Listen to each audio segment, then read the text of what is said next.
তো who is the leader? নেতা কাকে বলে এটা দিয়ে শুরু করি আজকে। নেতা হচ্ছে ওই লোক যে পথ দেখায়, ঠিক কিনা?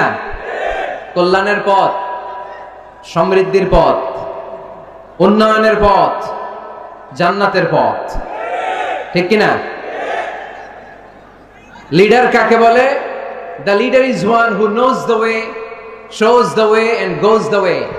I repeat, আমি আবার বলছি, the leader is one who knows the way, who shows the way, who goes the way. নেতা তারে বলে who knows the way, যে পথ চিনে, নিজে পথ চিনে, shows the way, তারপরে মানুষের পথ চিনায়, পথ দেখায়, তারপর goes the way, সবাইরে নিয়ে ওই পথে চলতে পারে। চিল্লায় বলি ঠিক কিনা? নিজেও রাস্তা চিনে, রাস্তা চিনায়ও দিতে পারে, আবার ওই রাস্তায় সবাইকে নিয়ে চলতেও পারে। এজন্য নেতা নেতা ঠিক হওয়া দরকার। এটা হোক সামাজিক নেতা, হোক প্রতিষ্ঠানের নেতা, হোক মসজিদের নেতা বা ইমাম বা রাজনৈতিক নেতা, যে কোনো পর্যায়ে আল্লাহ তাআলা যাকে নেতৃত্বের জায়গায় বসিয়েছে উনি পথ দেখানোর দায়িত্ব নিয়েছে। তাই নেতা যদি পথ হারায়, পথ হারাবে অনুসারী। নেতা যদি পথ হারায়, পথ হারাবে বাংলাদেশ। নেতা যদি পথ হারায়, পথ হারাবে আমার লাল সবুজের পতাকা। এজন্য আমরা আমাদের সকল পর্যায়ের নেতৃবৃন্দদের জন্য এই প্রোগ্রাম থেকে দোয়া করি, আল্লাহ তাআলা ওনাদেরকে যেন সুপথে রাখে এবং আমাদেরকেও যেন ওনারা সঠিক পথে পরিচালিত করতে পারে। আমরা সবাই আওয়াজ করে পড়ব আমিন। The leadership is the matter of influence, it's not the matter of position. নেতৃত্ব এটা ইনফ্লুয়েন্সের ব্যাপার, এটা পজিশনের ব্যাপার না। যে যত বেশি ইনফ্লুয়েন্সিয়াল, প্রভাব বিস্তারকারী, সে তত বড় নেতা। এটা ঠিক। কেউ যদি পজিশন পায় সেও নেতা, পজিশন পাইলেও নেতা। একটা দায়িত্বে বসে, একটা চেয়ারে বসে দায়িত্ব পালন করতে করতে তার মধ্যে অনেক যোগ্যতা চলে আসে, কিন্তু আসল নেতা তিনি যিনি প্রভাব বিস্তারকারী, ইনফ্লুয়েন্সিয়াল। এবার বলেন তো, আমার নবী বিশ্বনবী মুহাম্মদ রাসূলুল্লাহ সাল্লাল্লাহু আলাইহি ওয়াসাল্লাম উনি প্রভাব বিস্তারকারী নেতা ছিলেন কি ছিলেন না? মাইকেল এইচ হার্ট নাম শুনেছেন? একটা বই লিখেছিল, দি 100, a ranking of the most influential personality in the world. পৃথিবীর 100 জন মনীষীর জীবনী লিখে উনি বিখ্যাত হয়েছিলেন। 100 জন বিখ্যাত প্রভাব বিস্তারকারী নেতাদের মধ্য থেকে তিনি সর্বপ্রথম র্যাঙ্কিং এ যার নাম দিয়েছেন তিনি হচ্ছেন মুহাম্মদ সাল্লাল্লাহু আলাইহি ওয়াসাল্লাম। আপনাদের খুশি লাগে না? দ্য 100 বইয়ের নাম, a ranking of the most influential personality in the world. পৃথিবী কাঁপানো 100 জন মনীষীর জীবনী তিনি লিখেছেন। আর 100 জনের মধ্যে নাম্বার 1 কারে দিয়েছেন? আওয়াজ করে বলেন, নাম্বার 1 কে? তিনি প্রভাব বিস্তারকারী নেতা ছিলেন। এজন্য নেতা যদি পথ হারায় খবর আছে, ঠিক কিনা? আমরা নেতাদের জন্য দোয়া করি ওনারা যেন পথ না হারায়। এই নেতাদের ব্যাপারে একটা আয়াত তেলাওয়াত করে আমি আমার আলোচনা শুরু করেছি, যেখানে আল্লাহ তাআলা বলছেন, ইয়াউমা নাদউ কুল্লা উনাসিম বিইমামিহিম। কিয়ামতের দিনটা হবে এমন দিন যেদিন প্রত্যেক দলকে আমি নেতা সহকারে ডাক দিব। পৃথিবীর প্রতিটি মানুষ নেতাদেরকে নিয়ে দাঁড়াবে। নেতারা যদি গোল্লায় যায়, অনুসারীরাও গোল্লায় যাবে। নেতা যদি জাহান্নামে, অনুসারীও জাহান্নামে। নেতা যদি জান্নাতে যায়, অনুসারীরাও জান্নাতে। চিল্লায় বলেন ঠিক কিনা? এজন্য আল্লাহ বলেন, ইয়াউমা নাদউ কুল্লা উনাসিম বিইমামিহিম ফামান উতিয়া কিতাবাহু বিয়ামিনিহি ফাউলাইকা ইয়াকরাউনা কিতাবাহুম ওয়ালা ইউযলামুনা ফাতিলা। সুবহানাল্লাহ পড়েন। আল্লাহ বললেন, সেদিন দুনিয়ার সব মানুষগুলোকে আমি তাদের নেতা সহকারে ডাকবো, নেতা সহকারে দাঁড় করাবো। সেদিন যাদেরকে ডান হাতে আমলনামা দেয়া হবে তারা তাদের আমলনামা পড়তে থাকবে। আর সেদিনকার বিচারে কারো প্রতি বিন্দু পরিমাণে জুলুম করা হবে না। সুবহানাল্লাহ পড়েন। তাহলে আপনি কি একা একা দাঁড়াবেন? আপনার সাথে কে দাঁড়াবে?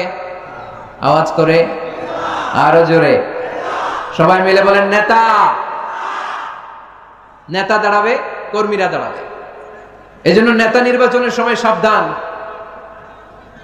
নেতার অনুসরণ করে যদি কেউ জাহান্নামী হয়, কিয়ামতের দিন সবাই নেতাকে দোষারোপ করবে।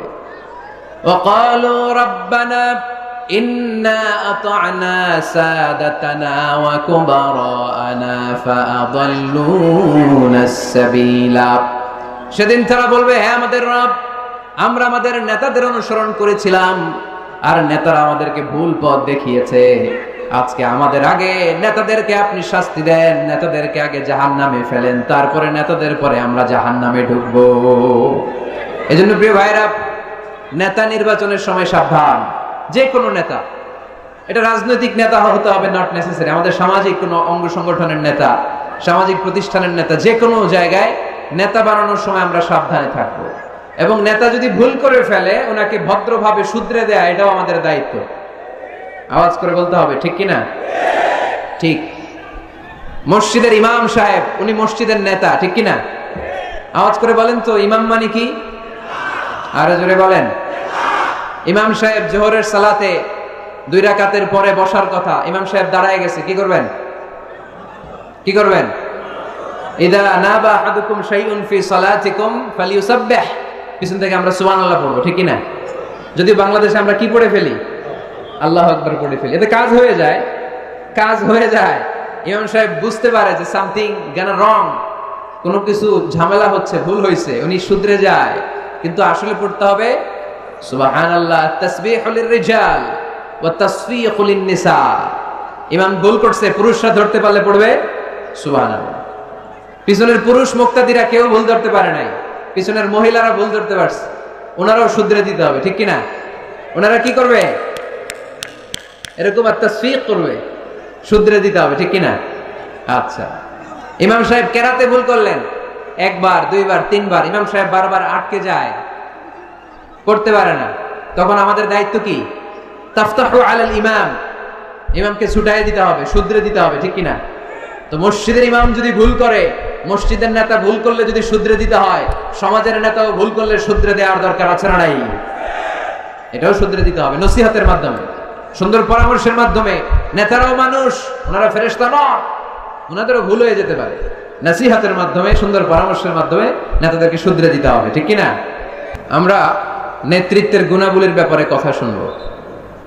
আমরা আজকে দেখার চেষ্টা করব একজন নেতা হলে কি করতে হয়, নেতার কি কোয়ালিটি লাগে, এবং আমরা একটু সবাই মিলে ক্রস চেক করব, ডাবল চেক করব যে এই গুণগুলো আমার রাসূলের ছিল কিনা, কেমন ভাবে রাসূল সাল্লাল্লাহু আলাইহি ওয়াসাল্লাম এই গুণগুলোর আলোকে আমাদেরকে নেতৃত্ব দিয়েছেন। আমাদের নেতৃত্ব সংকট দূর করার জন্য এগুলোর ব্যাপারে জানার দরকার আছে না নাই? আছে। নেতৃত্ব দিতে হলে সর্বপ্রথম যে কোয়ালিটিটা লাগে সেটা হচ্ছে কাজ করা লাগে। কাজ। কেউ যদি নেতা হইতে চায় তার কি করা লাগবে? আমি প্রশ্ন করলে আমাকে উত্তর করবেন। নেতা হইতে হইলে আগে কি করতে হয়? কাজ। আগে কাজ, পরে নেতা। যে কাজ করে সে নেতা হয়। শুধু বক্তব্য দিলে নেতা হওয়া যায় না, ঠিক কিনা? বক্তব্য সর্বস্ব নেতা কি আমরা চাই? আমরা এমন নেতা চাই যারা কাজ করবে আমাদের জন্য 24 ঘন্টা, যারা আমাদের জন্য মাঠে ময়দানে চলে আসবে, দিন রাত কাজ করে বাংলাদেশকে সোনার বাংলা হিসেবে তারা গড়ে তুলবে। আওয়াজ করে বলেন ঠিক কিনা? তাহলে নেতা হওয়ার জন্য প্রথম যে কোয়ালিটি, বৈশিষ্ট্যের দরকার সেটা হচ্ছে আগে কাজ, পরে নেতা। আমি প্রশ্ন করব, আপনারা আওয়াজ করে উত্তর দিন। আগে কি? সবাই উত্তর দিতে পারেন নাই, আওয়াজ করে বলেন আগে কি? পরে কি? আগে পরে, মনে থাকবে? তাহলে নেতৃত্ব দিতে হলে প্রথমে কাজ করতে হয়। প্রথমে যে কোনো কাজ করো না ভাই, যে কোনো কাজ করো, তা যেন হয় সবার চেয়ে সবচেয়ে সুন্দর, ঠিক কি না? যে কোনো কাজ করো না ভাই, যে কোনো কাজ করো, তা যেন হয় সবার চেয়ে সবচেয়ে সুন্দর। হোক না সেটা পড়া লেখা, রঙের ভাষায় ছবি আঁকা, হোক না সেটা সামান্য কাজ কিংবা মহত্তর, তা যেন হয় সবার চেয়ে সবচেয়ে সুন্দর।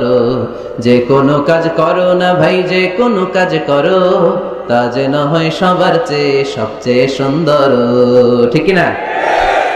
যেটাই করি আমরা ওটা যেন উইথ প্রফেশনালিজম, সর্বোচ্চ ইফোর্ট দিয়ে যেন আমরা করি। যে করতে পারবে সেই নেতা হবে, সেই নেতা। তাহলে আমরা বুঝলাম আগে কাজ, পরে to serve before to lead. I repeat, আমি আবারও বলছি, to serve before to lead. নেতৃত্ব দেওয়ার আগে আগে কাজ করতে হবে। আরবিতে বলে সাইয়্যিদুল কওমি খাদিমুহুম। জাতির নেতা তো সে হয় যে জাতির খেদমত করে। খেদমত না করে নেতা হওয়া যায়? কাজ না করে নেতা হওয়া যায়? যায় না। এজন্য আগে কাজ। বক্তব্য দিলে চলবে না, ওই নেতা আমরা মানি না। কাজ করে দেখেন আপনি আমাদেরকে। জনগণের জন্য কাজ করেন, দেশের জন্য কাজ করেন, মাটি ও মানুষের জন্য কাজ করেন। Then you are our leader. তখন আপনি আমাদের নেতা, আপনার স্থান আমাদের হৃদয়, ঠিক কিনা? এবার আসলে আমরা দেখি যে আল্লাহ রাসূল সাল্লাল্লাহু আলাইহি সাল্লাম উনি কাজ করতেন কিনা, উনি কাজ করতেন কিনা, নাকি উনি বসে থাকতেন আর বক্তব্য দিতেন? দেখার দরকার আছে না নাই? কারণ শুরুতেই আমরা বলেছি আমরা দেখব লিডারশিপের যে কোয়ালিটিগুলো, এগুলো আল্লাহর হাবিবের জীবনে পাওয়া যায় কিনা কোরআন সুন্নাহর আলোকে আমরা ক্রস চেক করব ইনশাআল্লাহ। পড়েন। আল্লাহর হাবিবের কাছে কোরআনের প্রথম 5 আয়াত নাজিল হলো। আল্লাহর হাবিবের বয়স তখন 40 বছর। ইকরা বিসমি রাব্বিকাল্লাযী খালাক, খালাকাল ইনসানা মিন আলাক, ইকরা ওয়া রাব্বুকাল আকরাম আল্লাযী আল্লামা বিল কলম, আল্লামাল ইনসানা মা লাম ইয়ালাম। এই 5টা আয়াত নাজিল হওয়ার পরে বিশ্বনবী ভয় পেয়ে গেলেন। বিশ্বনবীর গায়ে জ্বর চলে আসলো, অন্তর কাঁপতে লাগলো। ভয় পেয়ে বিশ্বনবী আম্মা জান খাদিজাতুল কুবরা তাহেরা রাদিয়াল্লাহু তাআলা আনহার কাছে আসলেন। এসে বললেন, খাদিজা জাম্মিলুনি জাম্মিলুনি, ও খাদিজা, এমন এমন ঘটনা 5টি আয়াত কোরআনের এই মাত্র আমার কাছে হেরা পর্বতে নাজিল হয়েছে, আমার মনে হয় আমি বাঁচবো না, আমারে তোমরা কম্বল চাপা দাও। কি চাপা দাও? কি চাপা দাও? কম্বল চাপা দাও। জাম্মিলুনি, আমার কম্বল দিয়ে চাপ দিয়ে ধরো, আমার শীত লাগে, আমার ভয় লাগে, মনে হয় আমি বাঁচবো না। আম্মা জান খাদিজা বললেন, আল্লাহি লা ইউখজিকাল্লাহু আবাদা, ও মুহাম্মদ আপনি ভয় পাবেন না, কখনোই আল্লাহ আপনারে অপদস্থ করবে না। কারণ ইন্নাকা লা তাসিলুর রাহিমা, ও মুহাম্মদ নিশ্চয় আপনি আত্মীয়তার সম্পর্ক বজায় রাখেন। ওয়া তাসদুকুল হাদিসা, সব সময় সত্য কথা বলেন। ওয়া তাহমিলুল কাল্লা, আপনি মানুষের বোঝা বইয়ে দেন। ওয়া তাকসিবুল মা'দুমা, যার টাকা পয়সা নাই তারে আপনি রোজগার করে দেন। ওয়া তাকরিউদ দাইফা, আপনি সব সময় মেহমানদারি করতে পছন্দ করেন। ওয়া তুঈনু আলা নাওয়াইবিল হক, সত্য যেখানে বিপন্ন সেখানে আপনি সত্যের বীর সৈনিক হয়ে দাঁড়িয়ে যান। কে বলতেছে? স্ত্রী। কে বলে? স্ত্রী। কার ব্যাপারে বলে? হাজবেন্ডের ব্যাপারে বলে। প্রিয় ভাইরা মনে রাখবেন, কারো ব্যাপারে সঠিক তথ্য যদি পেতে চান, বড় সাহেবের ব্যাপারে বড় সাহেবের ড্রাইভারের কাছ থেকে খোঁজ নিয়েন, বড় সাহেবের ঘরের কাজের বুয়ার কাছ থেকে একটু খোঁজ নিয়েন, বড় সাহেবের বাড়ির দারোয়ান থেকে একটু খোঁজ নিয়েন, আর বড় সাহেবের বউয়ের কাছ থেকেও খোঁজ নিয়েন। এই 4টা সোর্স থেকে যদি আপনি বড় সাহেবের ইনফরমেশন নেন, সব আসল ইনফরমেশন বেরিয়ে আসবে। চিল্লায় বলেন ঠিক কিনা? আল্লাহর হাবিব সাল্লাল্লাহু আলাইহি ওয়াসাল্লামের স্ত্রী আম্মা জান খাদিজাতুল কুবরা তাহেরা রাদিয়াল্লাহু তাআলা আনহা বললেন, আল্লাহি লা ইউখজিকাল্লাহু আবাদা, মুহাম্মদ আপনি ভয় পাবেন না, আপনি ভয় পাবেন না। আল্লাহর শপথ, আমার তো এই আত্মবিশ্বাস আছে আল্লাহ কখনো আপনারে অপদস্থ করবে না। কারণ আপনি আত্মীয়তার সম্পর্ক বজায় রাখেন, সব সময় সত্য কথা বলেন, আপনি সব সময় সত্য বলেন। মানুষ বোঝা টানতে পারে না, তাদের বোঝা আপনি টেনে মাথায় দিয়ে দেন। সুবহানাল্লাহ পড়বেন না? তাকসিবুল মা'দুম, যার উপার্জনের কিচ্ছু নাই, টাকা পয়সা নাই, তারে আপনি উপার্জন করে দেন। আপনি টাকা জমায় মানুষের মধ্যে দান করেন। আগে আপনি ছাগল চড়াতেন, অল্প কিছু টাকা পয়সা পেতেন, এরপরে আমার ব্যবসায় স্টাফ হিসেবে আসলেন, আরো কিছু টাকা পয়সা পেলেন। এগুলো আমি দেখেছি আপনি দেদার্স মানুষের জন্য খরচ করে ফেলেন। যার টাকা পয়সা আছে এগুলো আপনি মেহমানদারিতে খরচ করেন। আর যেখানে সত্য বিপন্ন সেখানে আপনি লড়াকু সৈনিক হয়ে দাঁড়িয়ে যান। 6টা গুণের কথা বললেন, সুবহানাল্লাহ পড়েন। প্রিয় ভাইরা একটু চিন্তা করেন, তখন উনি নবী হয় নাই, নবী যে হবেন এটা জানতেনই না। আল্লাহর ইলমে তিনি নবী, কিন্তু অফিশিয়ালি নবী হয়েছেন তিনি পৃথিবীতে 40 বছর বয়সে, ঠিক কিনা?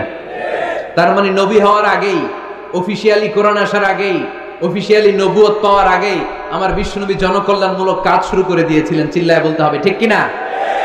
নেতা হন নাই, কিন্তু কাজ শুরু হয়ে গেছে। His mission is there, his vision is there, his work is there. নবী হন নাই, ওহী আসে নাই, কিন্তু কাজ বন্ধ ছিল। কথা কন, কাজ ঠিকই চলেছে। সেই ছোট্টবেলা থেকে তিনি দানবীর, ছোট্টবেলা থেকে মেহমান খাওয়াতে পছন্দ করেন, ছোট্টবেলা থেকে কখনো মিথ্যা বলেন না, ছোট্টবেলা থেকে আত্মীয়দের খোঁজ খবর নেন। সেই ছোটবেলা থেকে, ইয়াং বয়স থেকেই সত্য যেখানে বিপন্ন সেখানে তিনি লড়াকু সৈনিক হয়ে দাঁড়িয়ে যান। তার মানে আগে নবী কাজ করছেন, পরে নেতৃত্ব আসছে। কথা বুঝি নাই? আগে কি? চিল্লায় বলতে হবে, আগে কি? নেতা হতে যাদের শখ, আগে কাজ করো, আগে পরিশ্রম করো, আগে জনগণের সেবা করেন, জনকল্যাণমূলক কাজের সাথে নিজেকে সম্পৃক্ত করেন। নেতৃত্ব আপনার হাতে এমনিতেই ধরা দিবে। আগে কাজ, পরে ক্ষমতা, ঠিক কিনা? তাহলে লিডারশিপ কোয়ালিটির প্রথম যে কোয়ালিটিটা আজকের এই আলোচনা থেকে আমরা জানলাম যে নেতা হতে হলে you have to serve first, then you will be the leader. আগে আপনাকে সার্ভিস দিতে হবে, খেদমত করতে হবে। নেতৃত্বের লোভ নিয়ে বসে থাকা যাবে না, আগে কাজ। নেতা হই আর না হই, কাজ আমার চলবে। মাই মিশন ইজ দেয়ার। কোনো অপশক্তি, কোনো কিছুই আমার কাজকে থামায় ফেলতে পারবে না। চিল্লায় বলেন ঠিক কিনা? আগে কাজ, পরে নেতা, ঠিক না? প্রথম পয়েন্টটা বুঝতে পারছেন? নেতা হইতে হলে প্রথমে কি করতে হয়? আওয়াজ করে বলেন, আগে কি, পরে। মাশাআল্লাহ, এই তো বুঝতে পারছি। নেতা হওয়ার 2 নাম্বার কোয়ালিটি হচ্ছে you have to overcome the challenges and you have to face the trials. আপনাকে চ্যালেঞ্জ মোকাবেলা করার ক্ষমতা থাকতে হবে, বাধা বিপত্তি ডিঙিয়ে সামনে যাওয়ার ক্ষমতা থাকতে হবে, তাইলে আপনি নেতা। নেতা যদি দুর্বল চিত্তের হয়, এটা কি নেতা না খেতা? হ্যাঁ, নেতা হইতে হলে আপনাকে চ্যালেঞ্জ মোকাবেলা করতে জানতে হবে। পাহাড় সম চ্যালেঞ্জ, আপনি এটাকে ডিঙ্গিয়ে চলে যেতে হবে। কোনো কিছু তাকে নাড়ায় না, সে অনড়। কোনো কিছুতে সে টলে না, সে অটল, সে নেতা, ঠিক কিনা? এজন্য আল্লাহ বললেন, ওয়াইদ বিতালা ইব্রাহিম রাব্বুহু বিকালিমাতিন ফাতাম্মাহুন্না ক্বালা ইন্নী জাঈলুকা লিন-নাসি ইমামা। ও নবী, স্মরণ করেন সে সময়ের কথা যখন আমি ইব্রাহিমকে অনেকগুলো পরীক্ষা করেছিলাম। প্রতিটা পরীক্ষায় ইব্রাহিম সফলতার সাথে উত্তীর্ণ হয়েছে। আর এই কারণে ইব্রাহিমকে ফলাফল স্বরূপ আমি জানিয়ে দিলাম, ইব্রাহিম ইন্নী জাঈলুকা লিন-নাসি ইমামা, আমি তোমাকে গোটা বিশ্বের মানুষের ইমাম বানায়া দিলাম, নেতা বানায়া দিলাম। ইন্নী জাঈলুকা লিন-নাসি ইমামা। When Allah test Ibrahim with some trials and he successfully overcome all the trials, and Allah said, Ibrahim, I'm gonna make you the leader. Ibrahim যতগুলো পরীক্ষা নিয়েছে সবগুলাই পাস। আগুনের পরীক্ষা পাস, নমরুদের পরীক্ষা পাস, কাবা ঘরের দায়িত্ব দেওয়া হয়েছে, এই পরীক্ষায় পাস। সন্তানকে মরুভূমিতে রেখে আসতে বলা হয়েছে, পাস। যতগুলো পরীক্ষা আমি নিলাম সবগুলাই তুমি পাস। তুমি বাধা বিপত্তি ডিঙিয়ে নিজেকে প্রমাণ করতে সক্ষম হয়েছে। আর ফলাফল স্বরূপ আমার ঘোষণা, ইন্নী জাঈলুকা লিন-নাসি ইমামা, আমি তোমার ইমাম বানায় দিলাম, নেতা বানায় দিলাম। তার মানে নেতা হতে হলে যত ওভারকাম আছে, স্ট্রাগল আছে, চ্যালেঞ্জ আছে, এগুলো ডিঙিয়ে সামনের দিকে আগাতে হয়। নেতা ভয় পাইলে চলে না। চিল্লা এখন ঠিক কিনা? বাধা আসবে, বিপত্তি আসবে, নেতা অটল অনড়, তাহলেই চিনি নেতা। বুঝতে পেরেছেন? এবার আমরা দেখি যে আল্লাহ রাসূল সাল্লাল্লাহু আলাইহি ওয়াসাল্লামের জীবনে বাধা বিপত্তি ছিল কিনা, চ্যালেঞ্জ তিনি ওভারকাম করেছিল কিনা। আপনাদের কি মনে হয়, আমার নবীর জীবনে কোনো বাধা বিপত্তি ছিল না? আওয়াজ শুনে তো মনে হয় ছিল না। হ্যাঁ, আবু জাহেল তো আল্লাহ রাসূলকে লাল গালিচার সংবর্ধনা দিছিল, তাই না? হ্যাঁ, গোলাপ ফুলের বিছানা বানায় রাখছিল, তাই না? পাহাড় সম চ্যালেঞ্জ ওভারকাম করে তিনি নিজের নেতৃত্বের প্রমাণ দিয়েছেন। নিজেকে প্রমাণ করে করে তিনি সামনের দিকে এগিয়েছেন, ঠিক কিনা? যেন তেন পরীক্ষা বিশ্বনবী দেন নাই। এমন এমন পরীক্ষা রব্বুল আলামিন বিশ্বনবীর কাছ থেকে নিয়েছেন, গোটা বিশ্বের কোন নবী ওই পরীক্ষা দেয় নাই। আল্লাহর হাবিব সাল্লাল্লাহু আলাইহি ওয়াসাল্লামকে পাগল বলা হয়েছে, হয় নাই? কবি বলা হয়েছে, গণক বলা হয়েছে, গণক।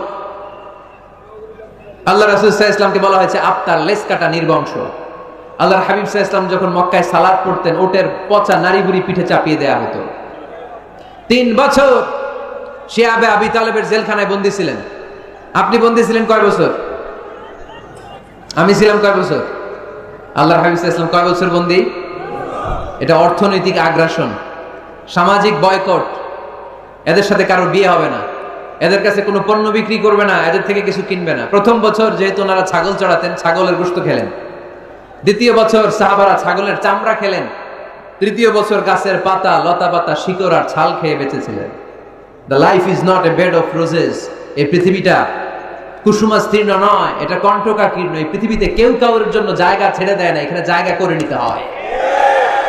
পৃথিবীতে তোমাকে জানান দিতে হবে যে তুমি পৃথিবীতে এসেছো। কঠিন বিপত্তিকে, পরীক্ষাকে তুমি জানাও যে তুমিও কম শক্ত না, ঠিক কিনা? একজন পুরুষের 1 ফোঁটা বীর্যে 20 কোটি শুক্রাণু না থাকলে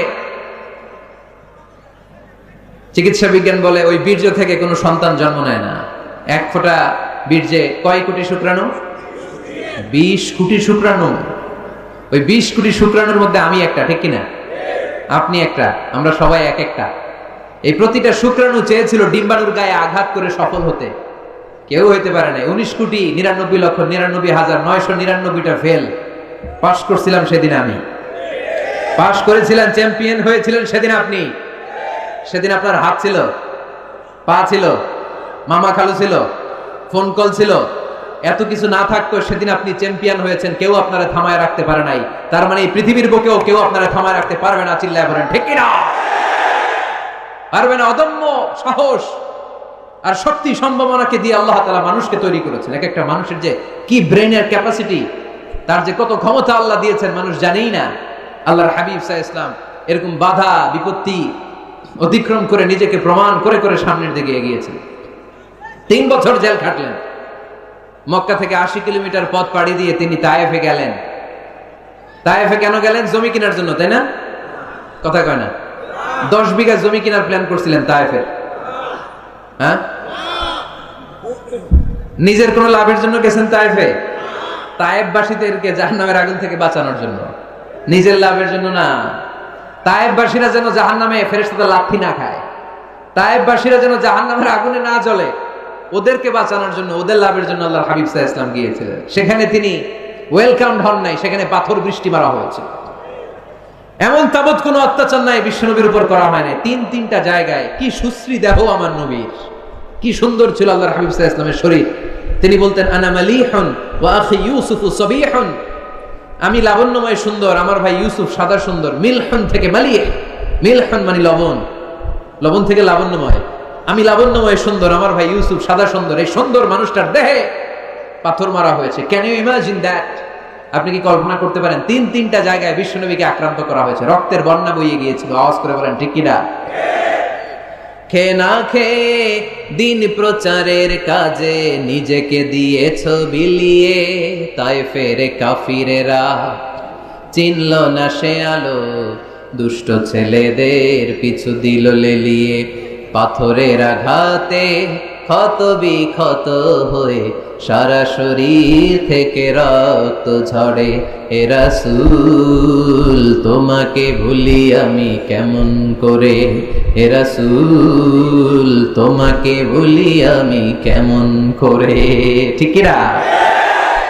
তায়েফের ছেলেরা রক্তাক্ত করেছিল সেদিন আমার নবীকে। বিশ্বনবী অটল অনড়, মন খারাপ করেননি, সবর ইখতিয়ার করেছেন, মাফ করে দিয়েছেন। নিজ এলাকা থেকে চলে যেতে বাধ্য করা হয়েছে, হিজরত করলেন মক্কা থেকে মদিনায়। আহা, মক্কাকে এত ভালোবাসতেন বিষ্ণু ইসা ইসলাম। হিজরতের রাতে বারবার মক্কার দিকে তাকায়, বারবার তাকায়, চোখের পানি ছাড়ে আর বলে মক্কা তো আহাব্বুল বিলাদ ইলাইয়া, মক্কা আমার কাছে সবচেয়ে প্রিয় নগরী, প্রিয় শহর। লাউলা উখরিজতু লামা খরাজতু, আমার যদি জোর করে মক্কা থেকে তাড়িয়ে দেয়া না হতো আমি জীবনও মক্কা ছেড়ে কোথাও যেতাম না। নিজ এলাকা ছেড়ে চলে গেলেন। খায়বারে খাবারের মধ্যে বিষ মিশিয়ে দেয়া হয়, জানেন ঘটনা? এক ইহুদি নারী দাওয়াত দিয়েছে বিশ্বনবীকে। বিষ্ণু ইসা ইসলাম দাওয়াত পেলে ফিরাতেন না। তিনি গেলেন, খাসির গোশত খেতে পছন্দ করতেন। খাসির গোশতের মধ্যে পয়জন মিক্স করে দেয়া হলো, বিষ। এই বিষের ব্যথায় তিনি আজীবন কষ্ট পেয়েছেন। এন্তেকালের আগে তিনি বলেছিলেন, ওই যে খায়বারের যুদ্ধে যে ব্যথাটা আমি পেয়েছি বিষের কারণে, ওই ব্যথা আজকে আমার আবার উঠেছে। এজন্য আমার নবীর মৃত্যুটা ছিল শাহাদাতের মৃত্যু। তাকে বিষ্ণু ইসা ইসলামকে বিষ খাইয়ে এই দুনিয়া থেকে বিদায় করানো হয়েছে। স্বাভাবিক মৃত্যু ছিল না বিশ্বনবীর, ওই বিষের ব্যথায় তিনি মৃত্যুর আগে কাতরাচ্ছিলেন। ব্ল্যাক ম্যাজিক করা হয়েছে, 6 মাস অসুস্থ। লাবিদ ইবনুল আসাম ইহুদিদের মিত্র, বিশ্বনবীরে ব্ল্যাক ম্যাজিক করেছে। ব্ল্যাক ম্যাজিক চিনেন না? বান মারা না এলাকায়, নরসিংদীতে আছে। কি বলে এটাকে, কি কয়? হ্যাঁ, কি মারে? বান মারে, জাদুটোনা, এগুলো করেন আপনারা? এগুলো করেন না। আল্লাহর হাবিব সাল্লাল্লাহু আলাইহি ওয়াসাল্লামকে 6 মাস ব্ল্যাক ম্যাজিক করে রাখা হলো। তার মানে অত্যাচার, অনাচার, পরীক্ষার, বাধা বিপত্তির এমন কোনোটা নাই যেটা বিশ্বনবী অতিক্রম করে নাই, ঠিক কিনা? তার মানে যিনি নেতা হবেন তাকে পরীক্ষা দিয়ে নেতা হতে হবে, বাধা বিপত্তি এগিয়ে সামনে যেতে হবে, তা না হলে তিনি নেতা হতে পারবে। তার সবগুলা গুণ বিশ্বনবী সাল্লাল্লাহু আলাইহি ওয়াসাল্লামের মধ্যে ছিল। আলহামদুলিল্লাহ পড়েন। নেতা হওয়ার জন্য 3 নম্বর যে কোয়ালিটি লাগে সেটা হচ্ছে এলোকোয়েন্স, বাগ্মিতা। বক্তব্য দিতে জানা লাগে, বক্তব্যে পারঙ্গমতা থাকা চাই, ফাসাহাত, বালাগাত জানা চাই। নেতা যদি ভাষণ দিতে না পারে, এটা কি নেতা? কথা কয় না, এটা নেতা? এজন্য নেতা হইতে হইলে কি করা লাগে? ভাষণ দিতে জানা লাগে। দেখবেন যত বড় নেতা তত চমৎকার তার ভাষণ। আমাদের এদেশের স্বাধীনতার স্থপতি বঙ্গবন্ধু শেখ মুজিবুর রহমানের সেই ৭ই মার্চের রেস কোর্সের ভাষণ মনে আছে? এবারের সংগ্রাম মুক্তির সংগ্রাম, এবারের সংগ্রাম এখনো কানে বাজে, ঠিক কিনা? যতদিন বাংলাদেশ থাকবে ততদিন এই ভাষণ থাকবে কি থাকবে না? তাহলে নেতা হইতে হইলে এরকম ভাষণ জানা লাগে। বারাক ওবামার নাম শুনছেন?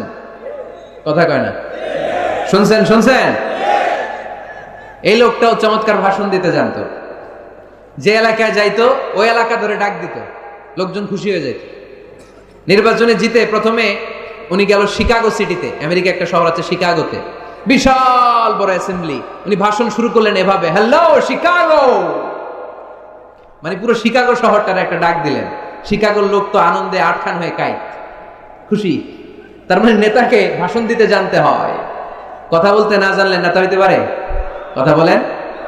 বক্তব্যে পারঙ্গমতা থাকা চাই, অসাধারণ বক্তব্য দেওয়ার ক্ষমতা থাকা চাই। এবার আসুন দেখি বিষ্ণু ইসা ইসলামের এটা ছিল কি ছিল না? আল্লাহর হাবিব সাল্লাল্লাহু আলাইহি ওয়াসাল্লামের বক্তব্য দেওয়ার গুণাবলী ছিল কি ছিল না? সহিহ মুসলিমের বর্ণনা, আল্লাহর হাবিব সাল্লাল্লাহু আলাইহি ওয়াসাল্লাম বলেন, উতিতু জাওয়ামিউল কালিম, আমাকে আল্লাহ তাআলা জাওয়ামিউল কালিম দিয়েছে। মানে আমি এমন কথা বলি, কথাগুলো ছোট কিন্তু এর আবেদন অনেক বড়। আমি কথা বলি অল্প কিন্তু এটার impact in the heart of people, in the heart of the listener, যারা শুনে তাদের হৃদয়ে এটার প্রভাব অনেক বেশি। আমার কথাগুলো concise in wording but comprehensive in meaning, বলি কম অর্থ বেশি। হাজার লাইন ব্যাখ্যা করেও আমার কথাকে ব্যাখ্যা শেষ করা যায় না, চিল্লায় বলেন ঠিক কি না? তিনি জাওয়ামিউল কালিম জানতেন, এত সুন্দর পরিষ্কার পরিচ্ছন্ন আরবি ভাষায় তিনি কথা বলতেন। আবার আম্মা জান বলেন, সেই বুখারীর বর্ণনা, আল্লাহর হাবিব সাল্লাল্লাহু আলাইহি ওয়াসাল্লাম যখন বক্তব্য রাখতেন, লাউ আদ্দাহুল আদুল আহসাহু, কেউ যদি চাইতো আল্লাহর হাবিব সাল্লাল্লাহু আলাইহি ওয়াসাল্লাম বক্তব্যে কয়টা বাক্য বলেছেন, কয়টা শব্দ বলেছেন, কয়টা বর্ণ ব্যবহার করেছেন, চাইলে প্রতিটা বাক্য আর শব্দ হাতে গোনা যেত। সুবহানাল্লাহ নাই? এত সুন্দর পরিচ্ছন্ন আরবিতে তিনি বক্তব্য করতেন, কথা বলতেন। লাউ আদ্দাহুল আদুল আহসাহু, কেউ চাইলে গুনতে পারতো রাসূল সাল্লাল্লাহু আলাইহি ওয়াসাল্লাম ওনার ভাষণে কয়টা বাক্য বলেছেন, ওনার এই বক্তব্যে তিনি কয়টা শব্দ ব্যবহার করেছেন, চাইলেই গুনা যেত। সুবহানাল্লাহ পড়েন। আল্লাহর হাবিব সাল্লাল্লাহু আলাইহি ওয়াসাল্লাম যখন বর্ণনা করতেন, বুখারীর বর্ণনা, আ'আদাহা সালাসান, গুরুত্বপূর্ণ কোনো কথা বললে এটা 3 বার রিপিট করতেন, হাত্তা তুফহামা আনহু, যাতে এটা সহজে বোঝা যায়। গুরুত্বপূর্ণ কথা বলার সময় কয়বার বলতেন? আল্লাহর হাবিব সাল্লাল্লাহু আলাইহি ওয়াসাল্লাম একবার তাকওয়ার ওয়াজ করছিলেন আর বলছিলেন, আত-তাকওয়া হা হুনা, আত-তাকওয়া হা হুনা, আত-তাকওয়া হা হুনা, ওয়া ইউশিরু ইলা সাদরিহি 3 মাররাত, তাকওয়া এখানে, তাকওয়া এখানে, তাকওয়া এখানে বলে তিনি অন্তরের দিকে 3 বার ইঙ্গিত করেছেন। সুবহানাল্লাহ পড়বেন না? তাকওয়া থাকে কোন জায়গায়, কোথায়? নাকি আল্লাহর হাবিব বলছেন আত-তাকওয়া হা হুনা, আত-তাকওয়া হা হুনা, আত-তাকওয়া হা হুনা, কি বলছেন? আত-তাকওয়া হা হুনা, তাকওয়া থাকে হৃদয়ে। তার মানে গুরুত্বপূর্ণ কথা বলার সময় আল্লাহর হাবিব সাল্লাল্লাহু আলাইহি ওয়াসাল্লাম 3 বার রিপিট করতেন। সুবহানাল্লাহ পড়েন। এরপর আম্মা জান আয়েশা রাদিয়াল্লাহু তাআলা আনহা বর্ণনা করেন, বুখারীর বর্ণনা, ইয়াতাকাল্লামু বিকালামিন বাইয়িন ফাসলিন, আল্লাহর হাবিব যখন কথা বলতেন, ইয়াতাকাল্লামু বিকালামিন বাইয়িন, সুস্পষ্ট ভাবে কথা বলতেন, ফাসলিন, থেমে থেমে কথা বলতেন, ইয়াতাহাফফাযুহু মান জালাসা ইলাই, তার আশেপাশে যারা বসে থাকতো চাইলে সবগুলো কথা সহজেই মুখস্থ করে ফেলতে পারতো। ইয়াতাকাল্লামু বিকালামিন বাইয়িন, সুস্পষ্ট কথা বলতেন, অস্পষ্ট কোনো কথা আল্লাহর হাবিব সাল্লাল্লাহু আলাইহি ওয়াসাল্লাম কখনো বলেন নাই। ফাসলিন, থেমে থেমে, এক বাক্য শেষ আরেক বাক্য, এক কথা শেষ আরেক কথা। ইয়াতাহাফফাযুহু মান জালাসা ইলাই, এত সুন্দর করে বলতেন তার আশেপাশে যারা বসা চাইলে এগুলো মুখস্থ রাখতে পারত। আওয়াজ করে পড়তে হবে আল্লাহু আকবার। আবার আল্লাহর নবী মাঝে মাঝে আবেগঘন বক্তব্য দিতেন। সাহাবারা বলেন, বিশ্বনবী মাঝে মাঝে এমন বক্তব্য রাখতেন, ওয়াজিলাত মিনহাল কুলুব যারাফাত মিনহাল আয়ুন, বিশ্বনবীর বক্তব্য শুনে আমাদের হৃদয় বিগলিত হয়ে যেত, বিশ্বনবীর আলোচনা শুনে, নসিহত শুনে আমাদের চোখ দিয়ে দাঁড় দাঁড় করে পানি ঝরতো, দাঁড় দাঁড় করে চোখ দিয়ে পানি ঝরতো, হৃদয় বিগলিত হয়ে যেত। তার মানে আবেগঘন বক্তব্য দিতে জানতেন। আবার পাশাপাশি বিশ্বনবী মাঝে মাঝে জেহাদি বক্তব্য দিতেন, তেজস্বী বক্তব্য দিতেন। হাত্তা ইহতামাররাত আইনাহু ওয়া আলা সাওতুহু ওয়াশতাদ্দা গাদাবুহু, মাঝে মাঝে যখন জ্বালাময়ী তেজস্বী ভাষণ দিতেন চেহারাটা লাল হয়ে যেত, চোখগুলো লাল হয়ে যেত, বিশ্বনবীর কণ্ঠ উঁচু হয়ে যেত, রাগে তিনি গড়গড় করতে থাকতেন, মনে হচ্ছে তিনি সেনাবাহিনীর কমান্ডার। সুবহানাল্লাহ পড়েন। এই বর্ণনাগুলো থেকে বোঝা যায় একজন বক্তার বক্তব্য দেওয়ার যত কোয়ালিটি থাকতে পারে, যত চমৎকার বক্তব্যের পারঙ্গমতা থাকতে পারে, তার সবগুলো আমার নবীর মধ্যে ছিল কি ছিল না? আওয়াজ করে বলেন, ছিল কি ছিল না? তার মানে নেতৃত্বের যে গুণাবলী, তার 3 নাম্বার গুণাবলী হচ্ছে বাগ্মিতা, এলোকুয়েন্স। নেতার কথা বলতে জানতে হবে। আর তার সবগুলো গুণ আমার বিশ্বনবীর জীবনের মধ্যে পাওয়া যায়, ঠিক কিনা? আপনাদের কি কষ্ট হচ্ছে? গরম লাগতেছে না? আমার তো লাগতেছে অনেক। শেষ করে দেই তাইলে, না? হ্যাঁ, কষ্ট হচ্ছে না? তাকবীর দেয়া যাবে? জোরে না আস্তে? কত জোরে? অনেক জোরে।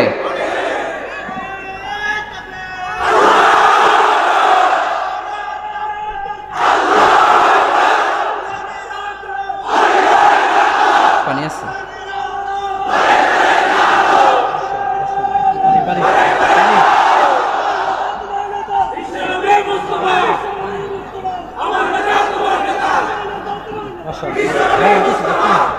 মাশাআল্লাহ, মাশাআল্লাহ, ঠিক আছে।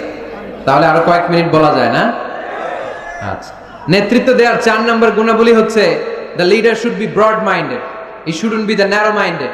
নেতা হইতে হইলে বড় মনের হইতে হবে, কলিজাটা হইতে হবে এত বড়, পুরা দেহটাই হইতে হবে কলিজা। কথা কয় না? পুরো দেহটাই কলিজা, ঠিক কিনা?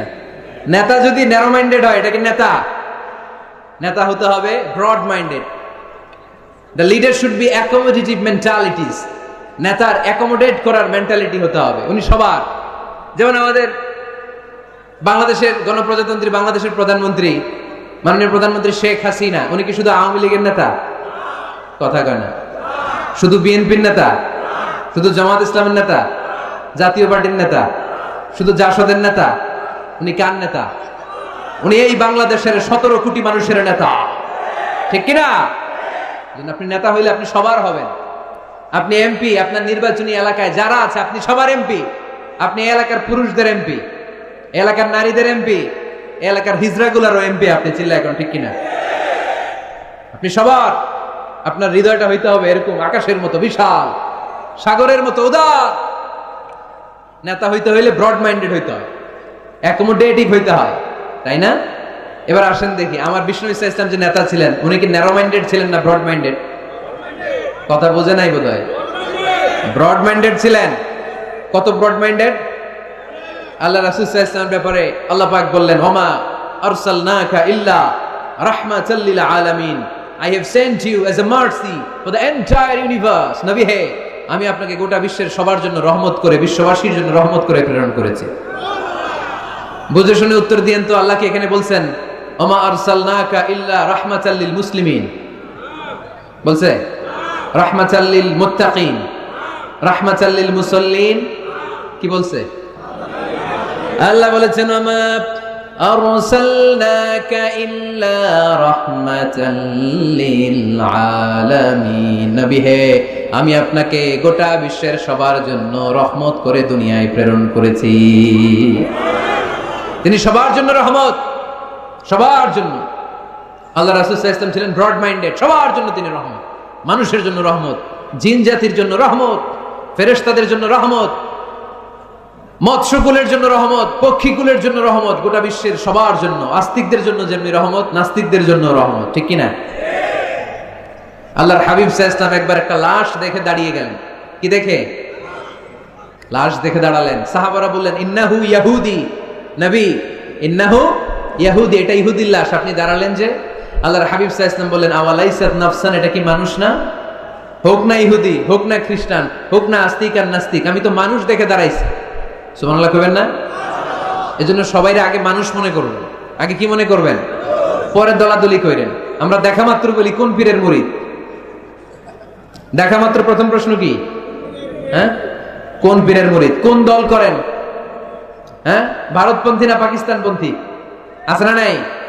এই যে দলাদলি, খালি পিস পিস করি, খালি ভাগাভাগি। যারা পিস পিস করে আল্লাহ এদেরকে পিস পিস করে ফেলবে, ঠিক কিনা? বিষ্ণুনবী এসেছেন মিলানোর জন্য, মিলিয়ে দেওয়ার জন্য বিষ্ণু ঈসা ইসলামের আগমন ঘটেছে। আর আমরা খালি পিস পিস। আমরা আহলে হাদিস মসজিদ বানাই এক জায়গায়, এক এলাকায় আহলে হাদিস মসজিদ, আরেক এলাকায় হারাও বানাইছে হানাফি মসজিদ। আছে না নাই?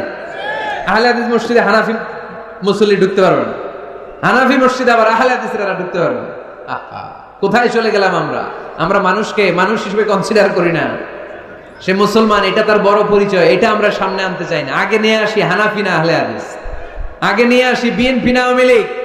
সে যে মানুষ, তার বড় পরিচয়। তারপর সে মুসলিম, সে আমার ভাই, এটা আমরা ভুলে গিয়েছি। আওয়াজ করে বলেন ঠিক কিনা? ভুলে গেছি।